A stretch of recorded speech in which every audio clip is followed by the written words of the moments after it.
Well, well, well, well, well. Welcome back to the Poke Story, everybody. I am your host, Matt X, and this is the show where I just get on this camera and speak with you all about whatever is going through my head relating to the Pokemon card market or otherwise. But 99% of the time, it's going to be Pokemon cards. So, what do I want to talk to you about today? I want to be an absolute shill for old GameStop, the evil company that charges way too much for Pokemon cards. So, before I get into that, let's do a little recent history with GameStop and Pokemon card prices, okay? So, as we know, in 2025, Pokemon card hobby went nuts. Prices were off the charts. Demand was like nothing we'd ever seen before. And GameStop, at least at the beginning, was still charging MSRP for their Pokemon cards. So, what was the effect of this? Well, the effect of this is just like anywhere else where they sell MSRP Pokemon cards.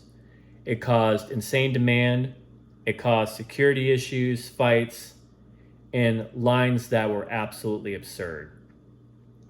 And unless you were willing to like go to GameStop and wait outside at 3 o'clock in the morning before release day, you were never going to get Pokemon cards from that. Like, no chance in hell.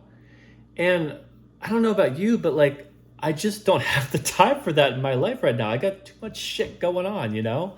So, normal people really couldn't even get the cards at MSRP. Like, they got stuff to do. So, what happened here is GameStop saw all this, and they also admittedly saw an opportunity to make more money. So, what they did is they went and they raised their prices up. Up, up, up. And I would say that the internet, the collective hive mind of the internet, was not too happy about that. People were furious, calling them scalpers, saying they're contributing to the downfall of the hobby, wishing all their stores closed, all that good stuff. You know how emotional people get about Pokemon cards. And I get it. It was nice when they were selling for MSRP, but as I just explained to you, unless you had a lot of free time, your ability to buy at that price was next to impossible.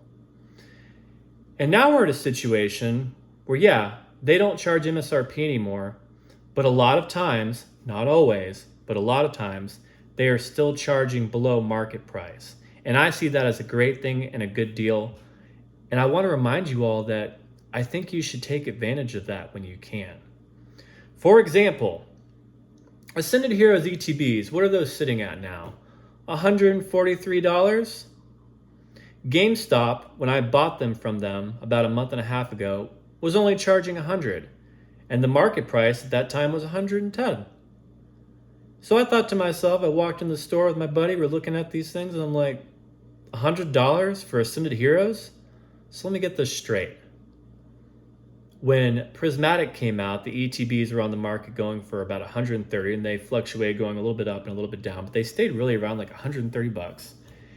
And so I'm thinking, if that box came out 130 and Ascended Heroes is sitting at 100, and Ascended Heroes has got a Mega Gengar, a Mega Dragonite, a Mega Mewtwo, the 2 Pikachu cards, and a bunch of other really sick cards, to me I'm thinking, that is a heck of a deal.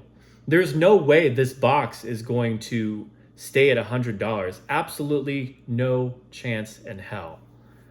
So I picked up a couple and I moved on. And when I left, there was still plenty sitting there. And a lot of people refused to buy at that price because they thought, well, this is $50 over MSRP, so I'm not buying it. It's like, okay, that's fair. You didn't buy it $100. But you were already getting a discount from market price. And now, a month and a half later, the boxes are 143. So I don't get it. Like, that seems like it was a pretty good deal. And that's what GameStop provides. They provide you with a way to get a good deal. And I define a good deal to be under market price. So I know they're not charging the prices that you want, but I would highly encourage you, y'all, getting a deal on anything in this hobby right now is very rare. And the fact that we have a major retailer that's willing to do that is really, really good. So I highly encourage you, when you get the opportunity, if you see they got something there and is a little bit below market price and you want it, go ahead and get yourself a little bit if you got the money. If you don't have the money, I get it. Don't. But if you do, get it. Because you're not going to get a lot of deals right now.